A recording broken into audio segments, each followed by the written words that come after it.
ಒಟ್ಟಾಗಿ ಮಾತಾಡ್ತಾ ಇದ್ದೇವೆ. ಓಹೋ, ಆ ಕಾಲಕ್ಕೆ ನೀನನ್ನು ಬರದೇ ಇದ್ರೆ ಪಾಪ ನನ್ನ ಆತ್ಮೀಯರ ಸ್ಥಿತಿ ಏನಾಗ್ತಾ ಇತ್ತು ಏನು. ಸಕಾಲಕ್ಕೆ ಬಂದೆಯಪ್ಪ ನೀನು. ವಾರವಿ, ನಿನ್ನನ್ನು ಕಂಡು ಅಂದೇ ಬಹಳ ಸಂತೋಷಗೊಂಡವನು ನಾನಿದ್ದೇನೆ. ಯಾಕೆ ಹೇಳ್ಬೇಕಾ, ಆತ್ಮನ ಪ್ರಾಣವನ್ನ ರಕ್ಷಣೆ ಮಾಡಿದವಳು ನೀನಿದ್ದಿ. ಅದಕ್ಕಾಗಿ ಯಾರಿಗೂ ಕೂಡ ಕೃತಜ್ಞತೆ ಎನ್ನುವುದು ಸಲ್ಲಲೇಬೇಕು. ಆ ಸಮಯಕ್ಕೆ ನಿಮ್ಮ ಭಯವನ್ನು ಕೂಡ ರಕ್ಷಣೆ ಮಾಡಿದವನು ನಾನಿದ್ದೇನೆ. ಆದ್ರೆ ಒಂದೇ ಒಂದು ಮಾತು. ಏನು ಹೇಳಿದ್ದೀಯಾ? ಹೌದಪ್ಪ, ಏನು? ನೇರವಾಗಿ ವಿಷಯಕ್ಕೆ ಬರ್ತೀನಿ. ನನಗದೇ ಸಂತೋಷ ಯಾವತ್ತು.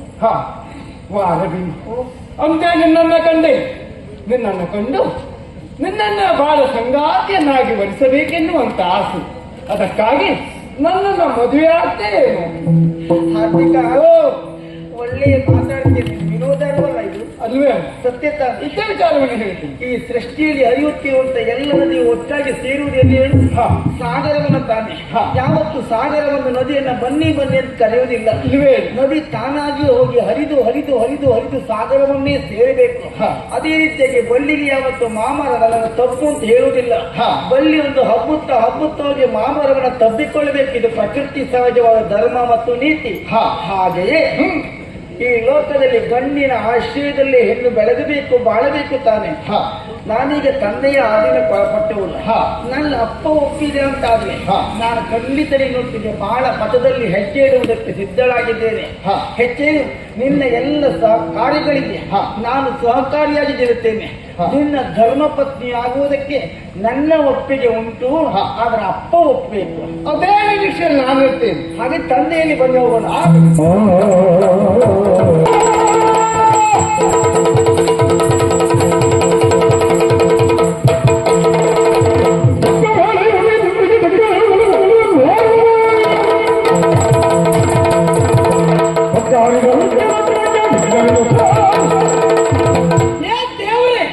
ಎಲ್ಲಿಗೆ ಬಂತು ನನ್ನ ಪರಿಸ್ಥಿತಿ?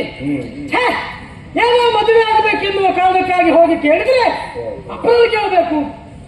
ಹಿಂದೆ ಎಳ್ಕೊಂಡು ಹೋಗೋಣ ಅಂತ ಹೊರಟ್ರೆ ಒಂದು ತಡೆದ ಆರ್ಥಿಕ ಪ್ರಥಮ ಚುಂಬನ ದಂತ ಬಗ್ಗೆ ಎನ್ನುವ ಸ್ಥಿತಿ ಆಯ್ತು. ಸುಮ್ಮನೆ ಪ್ರಶ್ನೆ ಉಂಟ? ಖಂಡಿತ ಇಲ್ಲ. ರಾಜ್ಯರಾಡಿದ ಮಾತೊಂದಿಲ್ವೇ? ಮರಳಿ ಎತ್ತವ ಮಾಡು. ಸುಮ್ಮನಿರುವುದಾ? ಅಲ್ವೇ ಅಲ್ಲ. ವ್ಯವಸ್ಥೆ ಆಗ್ಬೇಕಾ, ಕಾರ್ಯರೂಪಕ್ಕೆ ಬರಬೇಕಾ, ಬುದ್ಧಿವಂತಿಕೆ ಪ್ರಕಟಿಸಬೇಕು.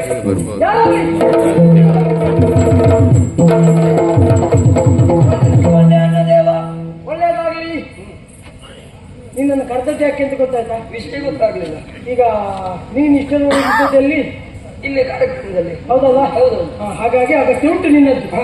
ಈಗ ನೀನು ನನ್ನದೇನಾದ್ರೂ ಆಗ್ಬೇಕಾ ಕಾರ್ಯಕ್ರಮ? ನನ್ನದೇನಾದ್ರೂ ಆಗ್ಬೇಕಾ? ಅಲ್ಲಿ ಮಾಡಿದ್ದೆ ಸಾಕು. ನಾಟ್ಯ ಆ ಅಜ್ಜಿ ಕುಣಿಸಿ ನೀವೆಲ್ಲ ಕೂತ್ಕೊಂಡು ನೋಡಿದೆ ನಾನು. ಹೌದಾ? ಅಜ್ಜಿ ಕುಣಿಯುವ ಪ್ರಾಯ ಕುಣಿಯ. ಯಾರಿಗೆ? ಅಜ್ಜಿ. ಅಜ್ಜಿಗೆ ಕುಣಿಯುವ ಪ್ರಾಯ. ಇದು ಹೆಚ್ಚಿಗೆ ನಿಮ್ಮ ಕೂತ್ಕೊಂಡು ನೋಡುವ ಪ್ರಾಯ. ಹಾಗಲ್ಲ.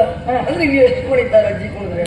ನಮ್ಗೆಲ್ಲ ಇನ್ನು ಕುಣಿಯುವುದಕ್ಕೆ ಅವಕಾಶ ಉಂಟು. ಅವಕಾಶ ಉಂಟು. ಹೌದೌದು. ಕುಣಿಯುವುದಕ್ಕೆ ಅವಕಾಶ ಉಂಟು ಅಂತ ಹಿಂದೆ ಕೂತ್ಕೊಂಡ್ರಿ, ಅವ್ರಿಗೆ ಕಾಲ ಇಲ್ಲ ಅಂತ ಮುಂದೆ ಬಿಟ್ರಿ ಅಲ್ಲ. ಇರ್ಲಿ ಆಗ್ಲಿ ಇರ್ಲಿ. ನಿಮ್ಮ ವ್ಯವಸ್ಥೆ ಹೊಂದಾಣಿಕೆ. ಹೌದಪ್ಪ. ಹಾಗಂತ ಈಗ ನೀನು ನನಗೊಂದು ಸಹಾಯ ಮಾಡ್ಬೇಕು. ಪುಸ್ತಕಿಲ್ಲ, ಕಾರ್ಯಕ್ರಮದಲ್ಲಿದ್ದೇನೆ.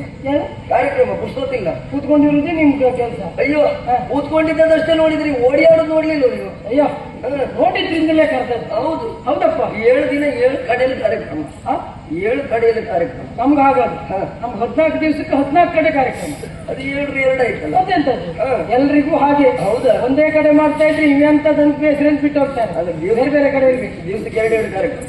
ನಿಮ್ಗೆ ಅಲ್ಲ, ನಮ್ಗೆ ಬೇಡಿಕೆ ಬಂದ್ರೆ ಹಾಗೆ ಇರಲಿ. ಹಾಗಂತ ನಿನ್ನಲ್ಲಿ ಕರೆಯುವುದಕ್ಕೆ ಕಾರಣ ಏನು? ಈಗ ನಾನು ಈ ನಾಡಿಗೆ ಒಂದು ಜಾತಿ ಶ್ರೀರಾಮಚಂದ್ರ ಇದ್ದಾಗ, ಒಂದು ಜಾತಿ ಶ್ರೀರಾಮಚಂದ್ರ ಇದ್ದಾಗ. ಹೌದಪ್ಪ. ತ್ರೇತಾಯುಗದಲ್ಲಿ ನಮ್ಮ ಏಕಪತ್ನಿ ವ್ರತಸ್ಥ. ನೀವೀಗ ಏಕೇಕ ಆಗ್ಲಿಕ್ಕೆ ಹೋದ್ರ? ಏಕೇಕ ನಾನು ಶ್ರೀರಾಮಚಂದ್ರನ ಹಾಗೆ ರಾಜಕುಮಾರಿ ಪೂಜಿತ ಒಬ್ಬಳನ್ನು ಬಿಟ್ಟರೆ ಮತ್ತು ಅಲ್ಲಿ ಎಲ್ಲರೂ ನನ್ನ ಪಾಲಿಗೆ ಸಹೋದರಿಯರಿದ್ದಾಗಿ. ಹಾಗೆ ಮನಸ್ಥಿತಿ ಉಳ್ಳವರು ನೀವು. ಅಂದ್ರೆ ನೀವು? ನಾನು ಹಾಗೆ ರಾಮಾಯಣದಲ್ಲಿ ಸೀತೆ ಇದ್ದಾಗಿ. ಈ ಪ್ರಸಂಗ ಹಾಗೆ ಯಾಕೆ? ಎಂತದ್ದೇ? ನಾನು ಹಾಗೆಪ್ಪ. ನಾನು ರಾಮಚಂದ್ರ ಆದ್ರೆ ನೀನು ಸೀತೆಯ? ಅಲ್ಲಲ್ಲ, ಇಲ್ಲ ಹಾಗಲ್ಲ. ನನ್ನ ಮನಸ್ಥಿತಿ ಹಾಗೆ. ಅದಕ್ಕೂ ಹಾಗೆ. ಆದ್ರೆ ಈಗ ನೀನು ಸೀತೆಯಾಗುದು ಬೇಡ. ಈಗ ನನ್ನ ಪ್ರಕರಣಕ್ಕೆ ನೀವು ಒಂದು ಜಾತಿ ಹನುಮಂತ ಆಗ್ತದೆ. ನಿಮ್ಮ ಪ್ರಸಂಗದಲ್ಲಿ ಹನುಮಂತ ಮಾಡ್ಲಿಕ್ಕೆ ನಾನು ಜನ ಅಲ್ಲ. ನೀನೇ ಆಗ್ಬೇಕು. ಹನುಮಂತ ಮಾಡ್ಲಿಕ್ಕೆ ಜನವೇ ಬೇರೆ ಇದೆ. ನೀನೇ ಆಗ್ಬೇಕು. ಅದಕ್ಕೆ ಮುಖ ಆಗಬೇಕು ಹನುಮಂತ. ಯಾವ್ದು ಮುಖ ಅದು ಆಗುದು ಬೇಡ ನಿಮ್ಗೆ. ಹಾಗೆ ಇದ್ದೇನೆ ನಾನು. ಹಾಗಲ್ಲ ಅಂದ್ರೆ ಅಷ್ಟು ವ್ಯವಸ್ಥಿತವಾಗಿ ಉಂಟು ಅಂತ. ಸುಮ್ಮನೆ ನೀವು ಮತ್ತೆ ಒಳಸುತ್ತ ಬೇಡ ಇದು. ಹಾಗೇನಿಲ್ಲ, ಹನುಮಂತನಂತೆ ನನಗೆ ಸಹಾಯ ಮಾಡು ಅಂತ. ಓಹೋ, ಏನಾಗ್ಬೇಕು ನೋಡಿದ್ರೆ ಏನಾಯ್ತು? ಅಲ್ಲಿ ಪುರುಷೋತ್ತಮ ಅಂತ ಬರಲಿಲ್ವೋ ಕಾರ್ಯಕ್ರಮದಲ್ಲಿ? ಮಲ್ಲಿಕಾರ್ಜುನನ ಕಡೆಯಿಂದ. ಹೌದೌದೌದು. ಅವನನ್ನ ಆ ಸ್ಥಳದಿಂದ ಹೊರಗೆ ಕರ್ಕೊಂಡು ಬರುವ ಕೆಲಸ ನೀವು ಮಾಡ್ಬೇಕು. ಆಗುದಿಲ್ಲ ಆಗುದಿಲ್ಲ, ಕಾರ್ಯಕ್ರಮಕ್ಕೆ ಅವರು ಬೇಕೆ. ಅವ್ರು ಇಲ್ಲ ಅಂತಾದ್ರೆ ಕಾರ್ಯಕ್ರಮಗಳಾಗ್ತದೆ. ಮತ್ತೆ ಕರ್ಕೊಂಡು ಬರ್ತೇನೆ, ನಾನೇ ಕರ್ಕೊಂಡೋಗಿ ಇಟ್ಕೊಳ್ತೇನೆ. ನಿಜವಾಗಿ ಹೇಳುದ, ಆ ಕಾರ್ಯಕ್ರಮಕ್ಕೆ ಕಳೆ ಬಂದದ್ದೇ ಪುರುಷೋತ್ತಮನಿಂದ. ಅವ್ರು ಬಂದ್ಮೇಲೆ. ಹೌದು ಹೌದಪ್ಪ, ಅವ್ರು ಕಳೆ ಮತ್ತು ಹೆಚ್ಚಾಗ್ಲಿ. ಹಾಗಾಗಿ ನೀನ್ ನೀಚೆ ಕರ್ಕೊಂಡು ಬಾ. ಕರ್ಕೊಂಡು ಬಂದ್ರೆ ನಿಂಗೆ ವ್ಯವಸ್ಥೆ ನಾ ಮಾಡ್ತೇನೆ. ನನ್ಗೆ ನಿಂಗೆ ಏನ್ ವ್ಯವಸ್ಥೆ? ಗಡಿಬಿಡಿಯಲಿಲ್ಲ, ಗಡಿಬಿಡಿಯಲಿಲ್ಲ. ಗಡಿಬಿಡಿ ನನ್ಗುಂಟು. ಇವರದ್ದೆಲ್ಲ ಆಗ್ಲಿ ಮತ್ತಾದ್ರೆ ಅದಾಗ್ಲಿಕ್ಕಿಲ್ಲ, ಆದಷ್ಟು ಬೇಗ ಆಗ್ತದೆ. ಹೌದಾ? ಮದುವೆ ಒಳಗೆ ಈ ಕೆಲಸ ಆದ್ರೆ ಮಾತ್ರ ನಮ್ಮ ಕೆಲಸ ಆಗ್ತದೆ. ನನಗೆ ನೀವು ಹೇಳಿದ ಕೆಲಸ ಮಾಡಬಹುದು, ಸುಮ್ಮನೆ ಯಾರಾದ್ರೂ ಕೆಲಸ ಮಾಡ್ತಾರೆ. ಅದಾಗ್ಲಿಕ್ಕೆ ಕೆಲಸ ಮಾಡಿದ್ದಕ್ಕೆ ಏನಾದ್ರೂ ಕೊಟ್ರೆ ಅಷ್ಟೇ. ಹೌದು, ಏನು ಬೇಕು ಕೇಳಿ. ಸ್ವಲ್ಪ ದೊಡ್ಡ ಕೆಲಸ ಅಲ್ವಾ? ಹೌದು, ಸ್ವಲ್ಪ ಹೆಚ್ಚೇ ಕೊಡ್ಬೇಕು. ನೀ ಏನ್ ಕೇಳಿದ್ರು ಕೊಡ್ತೇನೆ. ನಾನು ಯಾರು ರಾಜ್ಕುಮಾರ್ ಅಳಿಯ. ನೋಡಿ ಮುಖ ನೋಡಿದ್ರೆ ಗೊತ್ತಾಗ್ತದೆ. ಮತ್ತೆ ಹೇಳ್ಕೊಳ್ಳೋದೇ ಬೇಡ ನೀವು. ಅಂದ್ರೆ ನಂದು ಮೂಗುದ್ದ ಅಂತ ಹಾಗಲ್ಲ, ಅಳಿಯಲ್ಲ ಹಾಗೆಲ್ಲ. ಸೋದರ ಮಾವ ಅಲ್ವಾ? ಹಾಗೆ ಹೊಂದಾಣಿಕೆ ಉಂಟು. ಸರಿ ಸರಿ. ನನ್ಗೆ ಏನ್ ಕೊಡ್ತೀರಿ? ನಿಂಗೆ ಏನ್ ಬೇಕು ನಂಗೆ ಮುಚ್ಕೊಡಿ. ಬಾಯಿಗೆ ಹಲ್ಲೆಲ್ಲ ಉದುರಿಸ್ತೇನೆ. ಯಾಕೆ? ರಾಮಚಂದ್ರ ಅಂತ ಹೇಳ್ತಾ ಇದ್ದೇನೆ. ನೀವು ಕಲಿಯುಗದ ರಾಮಚಂದ್ರ ಅಲ್ಲ ಈಗ? ಅಲ್ಲ, ಕೊಡಿ ಅಂತ ಹೇಳುದು ನೋಡಿದ್ರೆ ನಾ ಕೊಡ್ತಿದ್ರೆ ಅವರೇ ಕೊಂಡು ಕೊಡುವ ಲಕ್ಷಣ. ಅವ್ರ ಅಯ್ಯೋ, ಅವರಾಗಲಿಲ್ಲ, ಸಂಬಂಧಿಕರು ನಮ್ಗೆ, ಸಂಬಂಧಿಕರು.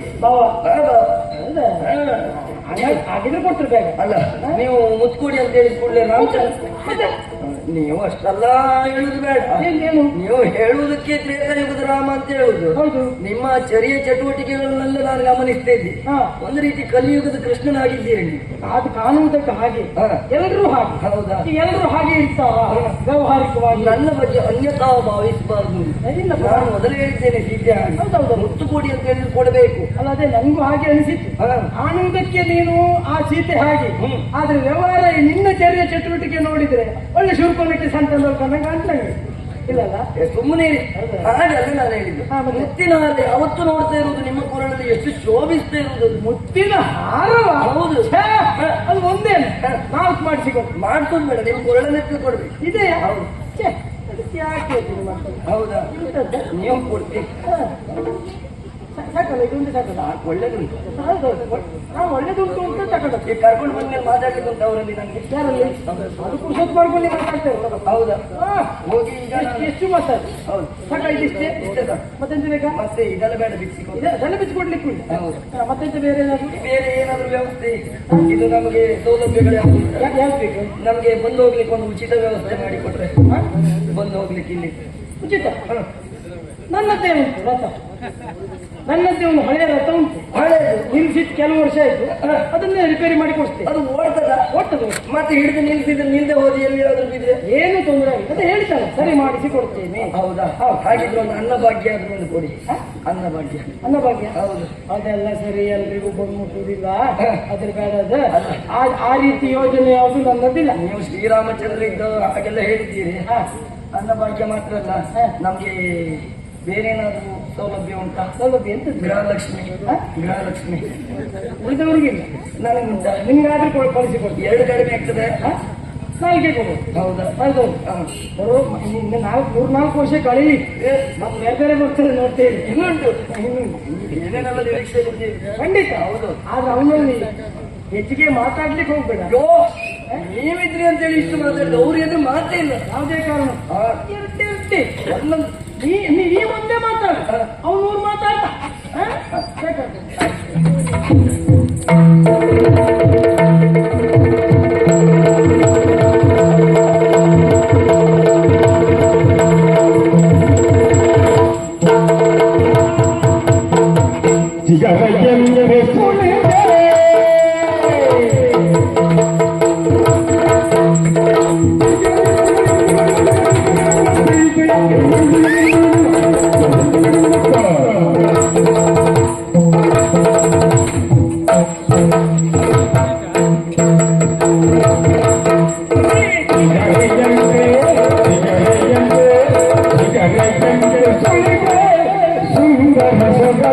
Thank